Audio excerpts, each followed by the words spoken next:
Hai, welcome to Dr. Cooking TV bersama saya Erwin dalam acara 101. Dalam acara 101 ini, kita akan membahas secara ringkas mengenai tips-tips kesehatan serta penyakit yang dibahas secara ringan dan singkat. Kali ini kita akan berbicara perkara kolesterol. Ya, kolesterol merupakan sejenis zat lilin yang memiliki fungsi penting dalam membangun sel dan memproduksi hormon. Salah satunya hormon estrogen dan progesteron, serta membantu mensintesis vitamin D dan asam empedu untuk membantu pencernaan lemak. Namun, kolesterol memiliki ambang batas jumlah di dalam darah, dan jika hal ini terlalu tinggi, maka hal tersebut akan berbahaya bagi tubuh dan akan menyebabkan berbagai penyakit dan komplikasi. Di dalam darah, kolesterol dibawa oleh protein. Ikatan antara kolesterol dan protein disebut dengan lipoprotein. Ada dua lipoprotein utama di dalam darah. Yang pertama, lipoprotein dengan kepadatan rendah atau disebut juga dengan LDL, atau disebut juga dengan kolesterol jahat.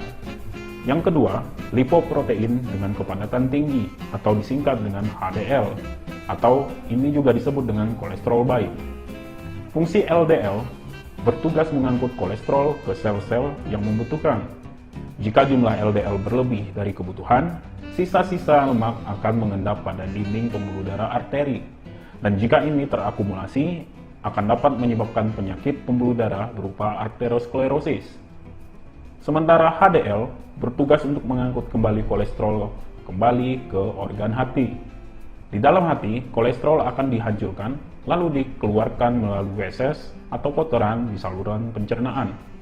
Jika berbicara masalah kadar kolesterol di dalam darah, jumlah kadar kolesterol di dalam darah yang disarankan untuk setiap individu itu bervariasi, tergantung apakah seseorang memiliki risiko tinggi atau risiko lebih rendah untuk terkena arteriosklerosis. Orang-orang dengan risiko tinggi di sini adalah orang dengan obesitas, orang dengan hipertensi, orang dengan diabetes mellitus, dan orang dengan penyakit lain yang dapat menyebabkan terjadinya peningkatan kadar kolesterol. Jika terdapat keluarga terdekat yang mengalami penyakit akibat kolesterol atau memiliki penyakit kardiovaskuler atau penyakit jantung pada usia dini, maka diagnosis terhadap kadar kolesterol sangat dianjurkan. Nah, banyak orang yang bertanya, makanan-makanan apa saja yang dapat membantu menurunkan kadar kolesterol di dalam darah? Berikut ada 7 makanan yang dapat membantu menurunkan kadar kolesterol di dalam darah. Yang pertama, oatmeal. Oatmeal merupakan makanan sehat untuk jantung yang kini bisa dengan mudah ditemukan di mana saja.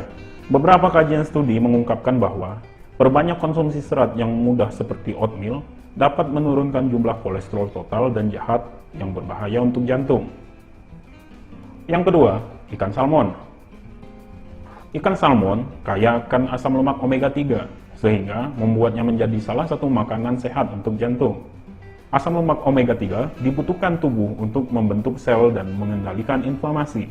Selain itu, asam lemak omega 3 juga membantu meningkatkan kadar kolesterol baik atau HDL di dalam darah. Yang ketiga, almond dan walnut. Satu lagi makanan sehat untuk jantung adalah kacang-kacangan seperti kacang almond dan walnut. Tak sulit untuk menemukan kedua jenis kacang ini karena telah menjadi salah satu primadona superfood bagi pelaku diet. Baik kacang almond dan walnut memiliki lemak tak jenuh monosaturated dan polyunsaturated. Yang keempat, minyak zaitun. Minyak zaitun, terutama yang jenis extra virgin olive oil, menjadi salah satu makanan sehat untuk jantung karena mengandung lemak tak jenuh monosaturated yang cukup banyak. Lemak jenis ini menurunkan kadar kolesterol jahat serta menurunkan risiko terkena penyakit jantung koroner. Yang kelima, berry. Buah-buahan beri seperti stroberi, blueberry, dan raspberry merupakan makanan sehat untuk jantung karena memiliki kandungan yang menurunkan inflamasi. Selain itu, buah-buahan ini kaya akan antioksidan, sehingga sangat baik untuk menangkal radikal bebas. Yang keenam, polong-polongan.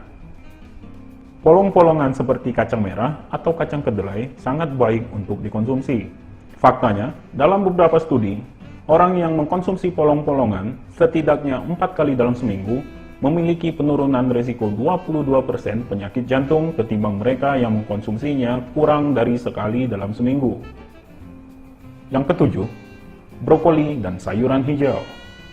Brokoli dan beberapa sayuran hijau lainnya seperti kale dan bayam memiliki kandungan antiinflamasi dan efek detoksifikasi, sehingga menjadikan mereka sebagai makanan sehat untuk jantung. Hal tersebut sudah dibuktikan dalam berbagai macam studi ilmiah. Nah, itu tadi pengetahuan singkat mengenai kolesterol. Tetap ikuti channel ini, dan jangan lupa like, share, dan subscribe, dan tunggu video selanjutnya dari kami. Keep healthy with Dr. Cooking TV. See you!